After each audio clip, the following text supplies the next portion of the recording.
Greetings and salutations. I am the Adjutant. On this channel, I break down complex topics into clear, practical information you can actually use. No hype, no noise, just clarity. Now, the question brings us here today is, should you re-enlist just for money? That's one of the biggest questions service members face, especially when contract is coming up fast. Now, today I'm breaking down the real math behind military pay, bonuses, benefits, and long-term value, so you can decide if re-enlisting makes sense for you, not for a recruiter, not for your command, and not for anyone else. All right, so let's get on into it. So let's start off with why people consider re-enlisting for pay. Well, it's a good question. Firstly, there's a stable income. There's health care for family. There's the housing allowance. There's re-enlistment bonuses that are at play, and there's fear of civilian uncertainty. As you are aware, we're in a time that there are a lot of uncertainties, particularly with AI and all the things that can be done to take people away from their jobs. Now, these are real considerations, and there is absolutely no shame in weighing them, all the pros and cons, but pay alone should never be viewed as in an isolated situation. So next we're going to talk about what your pay actually looks like. Let's go ahead and break this down. When we break down pay, you have your base pay, and that is generally considered with your rank and your time in service, gives you your base pay. And then you have BAH, basic allowance for housing.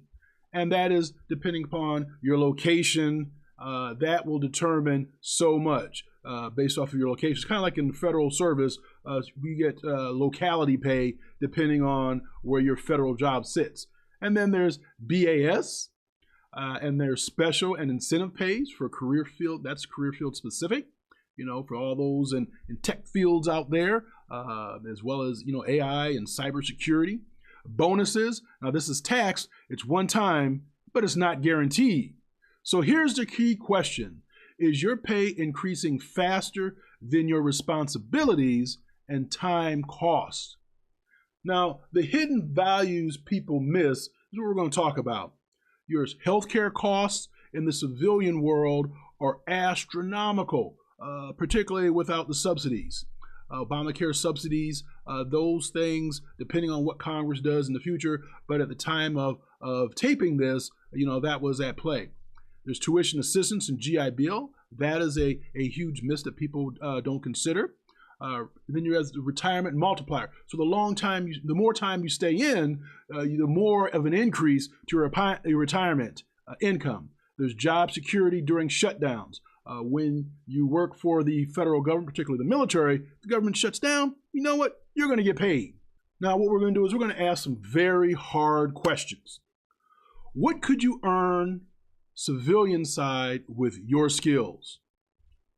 Are certifications being delayed? Are you postponing retirement clock decisions?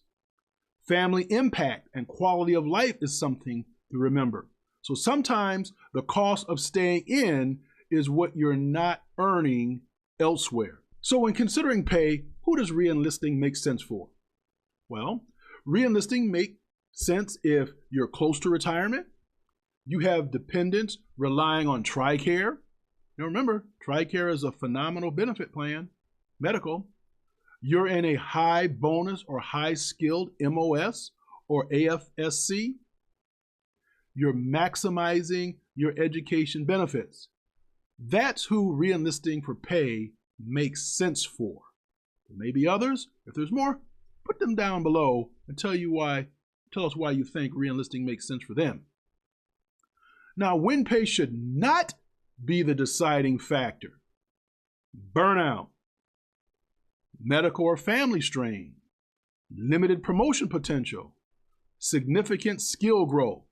Money cannot fix burnout, and it definitely can't fix regret. If you feel like you're burning out, I would certainly recommend seeking mental health counseling services or support services.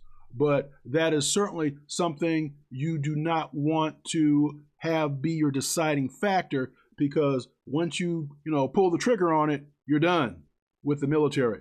There's cases you can get back in. I'll do a video about that later.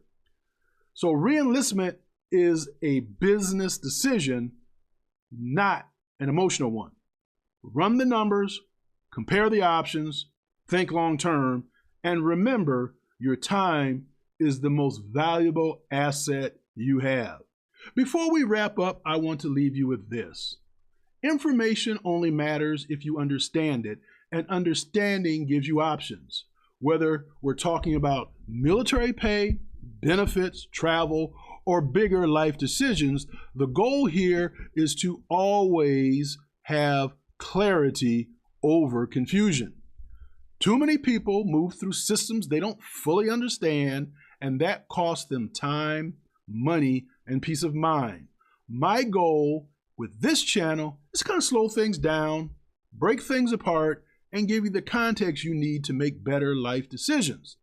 You don't have to know everything. You just have to know enough to ask the right questions, because that's where real leverage starts. Now, if this video has helped you, go ahead, hit that like button so it reaches the people who need it, and subscribe if you want clear, straightforward breakdowns without all the noise. I read the comments. I pay attention to what you want covered next. I treat this channel like a conversation and not a lecture. Remember this: your time matters, your decisions matter, and understanding the systems you're operating in matters more than people understand and realize. Stay informed, stay intentional. I wish you blessings and blessings. I'm the Adjutant, and I'll see you in the next video. Shalom.